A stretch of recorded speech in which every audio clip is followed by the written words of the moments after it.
kita bicara masa dokumen itu ada 4 Bapak arasnya. Dan berdasarkan aras itulah kita diberikan nilai atau poin, istilah kami orang Medan. Dapat poin lah begitu Bapak. Yang pertama adalah kalau seandainya ya aras yang paling rendah dari dokumen namanya ketersediaan. Jadi kalau ada satu dokumen bukti atas apa yang sudah kita lakukan hanya arasnya adalah aras ketersediaan, itu nilainya 1 Ibu Bapak. Itu nilainya 1. Tersedia kan belum tentu cukup. Tersedia belum tentu cukup. Contoh seperti yang tadi, apakah standar yang telah ditetapkan oleh Respati itu sudahkah cukup untuk memastikan apa yang kita harapkan? Maka di atas ketersediaan ada kata ketercukupan dokumen.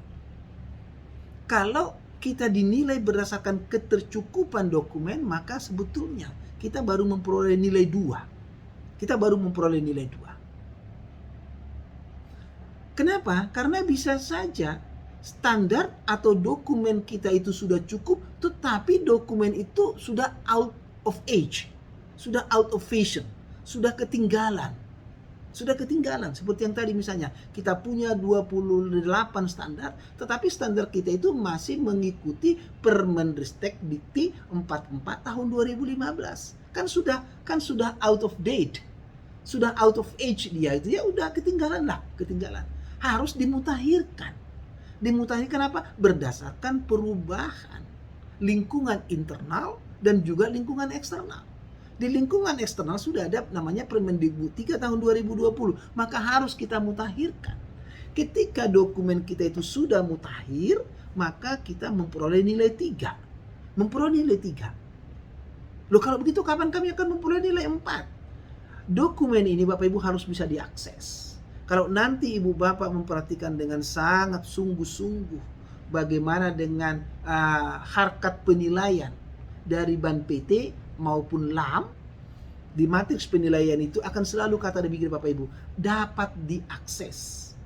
Artinya Bapak Ibu harus kita pastikan dokumen kita itu adalah dokumen yang tingkat keteraksesannya itu terjamin. Terjamin seperti apa? Minimal Ibu Bapak di lokal akses. Gak usah seperti sampai public access ya. Jadi gak usah sampai open public access, gak perlu. Lokal, jadi open local access pun sebetulnya sudah sangat bagus. Itu dipastikan Bapak Ibu. Artinya apa sebetulnya? Setiap kegiatan kita Bapak Ibu tadi kan diakhiri dengan dengan pelaporan. Maka pelaporan itu Bapak Ibu harus bisa diakses.